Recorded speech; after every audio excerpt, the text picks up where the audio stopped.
to actually have a licensed therapist look at you and go, nope, he was right on target.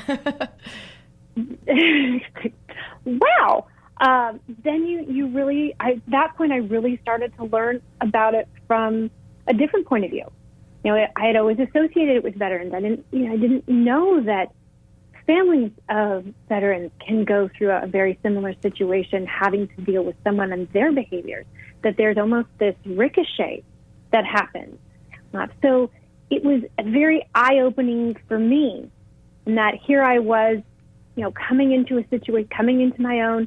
I was starting this new business with Ray and getting my feet back under me and really focusing on making the life that I had wanted for my daughters and I, and then to have someone come and say, I think you have this. And having to deal with not feeling abnormal, not feeling guilty, not feeling like I had to hide it, being able to talk about it openly was a very new experience for me. Trying to introduce that idea to my family, who also thought the same thing. Well, when I first mentioned, hey, I understand that I've been diagnosed with, that I've been told that I'm dealing with this, and it was the same reaction of disbelief. Well, you weren't a soldier. You weren't in combat. What do you mean you could have that? And trying to not only I come to terms with it myself, because the only way that you actually can start healing is accepting the fact that you have this going on. And then it's, okay, now what do I do? Right. How do I help myself? How do I make sure that I don't have this then ricochet where my daughters think that something is going on, that they have to worry about, like from the hereditary, comparing it to any other issue. It was a very interesting time. And having had Ray have that diagnosis himself, being able to identify it with me, was very helpful to have somebody else kind of in that buddy system. Hey, you're having this again, or you're having this reaction, or I'm noticing you're shutting down. What's going on? It had a very easy check and balance. Mm-hmm. So whether I was getting the support around me to say, whether it's familial support or not, having someone that check-in that says, hey, I see you're going through this. I've been in your shoes with these symptoms. I've been in your shoes with these reactions. Don't just shut down. Call me. Don't just react this way. Let's talk about it. Was so incredibly helpful to me, as well as being able to say, it's okay that I have this. It's not something that I should be quiet about or be ashamed about. But I also didn't feel like I was encroaching on something that was left for veterans, that it was, if a veteran has PTSD, it's something that everybody wants to jump on, and help. And that if you're a civilian that has it, you're not looking like someone who doesn't belong, or someone who, I heard a lot of things. Oh, you're just over emotional. Oh, you're just, it was very interesting reactions to people when you finally share that. And so for any of this type of diagnosis, to be able to say, it's okay. There are other people like you. There are other people that can help you. This is not something that should just be hidden. This isn't something that you need to not talk about. This is not something to be ashamed about. That it's something that let's all discuss it together. You had a camaraderie going in when you were in this situation. Make sure you have that camaraderie coming out. It's interesting to me that people think they're weak if they admit that they have trauma from experiencing something traumatic, like post-trauma stress, like after a traumatic experience, to have stress from it, and they're feeling weak or that they're not okay because they were affected by that. But honestly, you see somebody killed right in front of you, you're experiencing domestic violence, your family member dies, all that stuff. If everybody's just okay with that, that would make us a bunch of psychopaths. Like, honestly, what is wrong with having some sort of compassion and effect from experiencing something so awful? It just makes me laugh a little bit. Like, there's nothing normal about experiencing trauma. Right. There's nothing normal about seeing someone get killed in front of you. It's screwed up. Like, we're not supposed to see that. That's why it messes people up, Yeah. We're not supposed to be sexually abused as kids. We're not supposed to be punished as kids. We're not supposed to be abused physically or ignored or neglected or anything. There's so many forms of abuse. It's are cyberbullied or whatever kids are going through these days too, and whatever people are surviving as adults as. We're not supposed to, and it's okay to feel upset about it, to have reactions. I'm going to go on. I'm just on my rant. Sorry. Yeah. No. I think there's a stigma, or at least a misconception, in one sure. mean the other, that there is a level of weakness, and it takes a lot of strength to ask for help. It takes a lot, and sometimes someone doesn't really need to be held by the hand. Sometimes they just need to be shown that, right. Hey, I've identified something in you. Can we look into this? And if I'm wrong, then I'm wrong, and hey, it's only because I care. But if I'm right, then let's see where we can go with this next. And sometimes people just need to see that there's a problem and actually accept it in order for them to take the next steps. Most people will just, okay, I'm going to get therapy, and I need to look into this. I had a dear friend of mine. He, never been in the military, and he was in the field of, he was a documentarian, filmmaker, and he was in Mount Everest when they had that last avalanche, and he lost his best friend in that avalanche. Wow. I had to talk to him over a course of time, but I was able to get him to literally just walk up and get some help, and he's in a much better place. I think, how is that not going to impact somebody? Can you imagine if we were just all like, I was done with him anyway.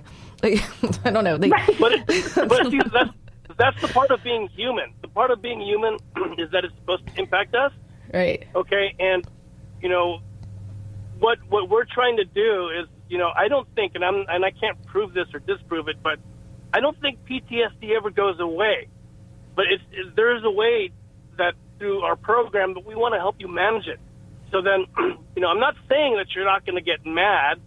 There are times where, like the other day, I threw something against the wall because I couldn't. I threw some papers against the wall because I couldn't, express my frustration. But I came down really quick. I was like, wait, that was stupid. You can't. You can change your reactions to your feelings. Step back. Yeah. And they don't have to be so overwhelming. And recovery time is quicker. And that's what we want to do, is show people that, hey, you're still going to have life's frustration, but we're going to help you recover from that a lot faster because you're going to be so damn busy with us. And you're going to be helping us help other people. So I'm excited to talk about your program. I didn't mean to cut you off. Go on, Ray. Finish your sentence. I'll pass that over to Lynn. Well, I'm gonna take my second break, and then I want to talk about Project 2.0. Okay. So be ready. We're going to take a second break, and we'll be back with Moments of Clarity in just a moment. Stay tuned. We will return to Moments of Clarity with Tiffany Warner after these messages. This is the Tan Talk Radio Network. BuildingBeyond.me is a community. We try to help animals, including the humans. We fundraise to buy oxygen pumps for babies, water and food for families, from dog food and veterinary surgery, from shoes to food to milk and diapers. BuildingBeyond.me. Hi, this is Tiffany Warner, your host of Moments of Clarity. Living with a mental health disorder is not easy. If you or someone you know are struggling with this, please know it's so important to seek treatment, and I'm here to help. Please visit the website at momentsofclaritywithtiffany.com to view blog posts and resources on this site to help educate and inspire you to take action, because there's no shame in seeking help for mental health. While you're there, please take a few seconds to sign up for my email list. You'll get some extremely valuable educational and entertaining content that can be sent right to your inbox each week. Plus, you'll also get instant and free access to my guide on managing your anxiety. You can also follow me on Twitter at MOC with Tiffany and at Facebook at Tiffany Warner. And once again, the website is momentsofclaritywithtiffany.com. Thank you so much for your support and for listening to your show, because change can only come when we stand together as one. Did you know that your physical health plays a big role in your mental health? Healthy minds and healthy bodies go hand in hand. The problem for many is finding the time and getting the results they want. X-Force Body is perfect for people with busy schedules, with a mission to inspire you to become leaner, stronger, and in the process healthier. X-Force Body coaches will encourage, motivate, and inspire you through every workout, helping you achieve the results you desire. Learn more about X-Force Body. For more information, information, visit www.xforcebody.com. Hi, this is Tiffany Warner, your host of Moments of Clarity. I'd like to give a shout out to musician-songwriter Don Lawson, who wrote, produced, and performed all the vocals and instruments on my Moments of Clarity theme song. Don gained his inspiration as a mental health counselor himself. He's always looking for artists to record his songs, and you can hear more of Don's music at reverbnation.com/Don Lawson. You can also check him out on Twitter at Don Lawson Music. Thank you so much, Don, for your contribution to Moments of Clarity and ending the stigma on mental health. It's awesome. This is the Tan Talk Radio Network. Now back to Moments of Clarity with Tiffany Werner, licensed mental health counselor. To engage in the conversation, call 866-826-1340. Here's Tiffany. Hi, welcome back, and you're listening to Moments of Clarity. I'm Tiffany Warner. I'm a licensed mental health counselor, and I'm your host. And I got Raymond Asante, who's a U.S. Army veteran, and Lynn Perrando, and they were partners, and they're entrepreneurs, and they are building a foundation called Project 2.0, and it's to help people with PTSD, and especially veterans, and healthy alternatives to things like drugs, alcohol, and other things that people can pick up when they're in a bad place mentally and emotionally. And I'm excited to talk about this. And welcome back, Lynn and Ray. Thank you so much. Thank you. So let's talk about your programs, because we have about 11 minutes left. Perfect. So the program I have clients I'm going to send to you, by the way, already. So. Perfect. So the program itself was born after having worked with so many different veterans who came in as customers in our bicycle industry companies. And we were talking with them about their PTSD symptoms. We were noticing that they would start getting into, just starting to get into shape, starting to ride bikes. Then as we started to talk with them, we'd mention about different triathlons, and we started to work with different veterans who were getting into Ironman, getting into different triathlons. And by Ironman, it doesn't have to be as a brand Ironman, not necessarily the full Ironman race. There's different lanes. But they started to notice, as we were talking with them, that their symptoms were becoming more easily managed by having that increase in physical activity. Right. So we started talking with professionals in your industry about a correlation between increase in physical activity and better management of PTSD symptoms, as well as sometimes some side effects of antidepressants can be weight from what we understood.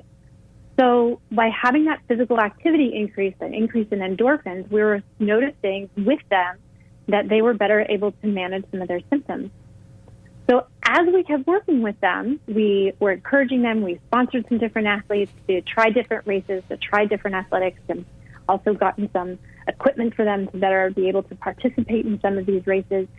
And we really started to notice a pickup of more people wanting to get involved with this type of treatment. In addition, it was replacing, with a focus on physical activity, they weren't turning to drugs. They weren't turning to recreational drugs, alcohol.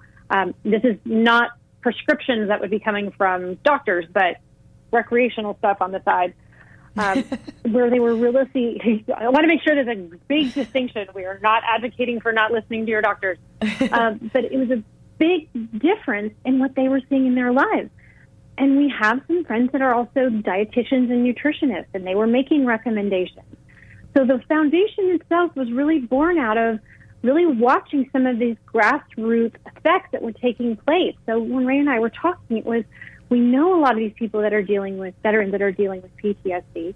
Mm-hmm. Let's create a foundation that could help them and give them a structured program to better show athletic events that they would be interested in. There's nothing that's required. If you don't want to swim, do the bike and the run. If you only want to do one, try one. If it's running your local 5K, do that. Yeah, exactly. Oh yeah, I'm not there. But to really just get out and move. And if you need help with the nutrition side, we now have nutritionists on board that can help you figure out where in your diet can best support all of this, which then, of course, leads to you physically feeling better, which then can lead you mentally feeling better. Well, the business side of this came from is as these athletes were feeling better, they said, well, tell me how you started your business. How did you figure out what you wanted to do? So Ray and I were talking. I said, I feel like we're kind of aging them out of a foster care system. For lack of a better analogy, it was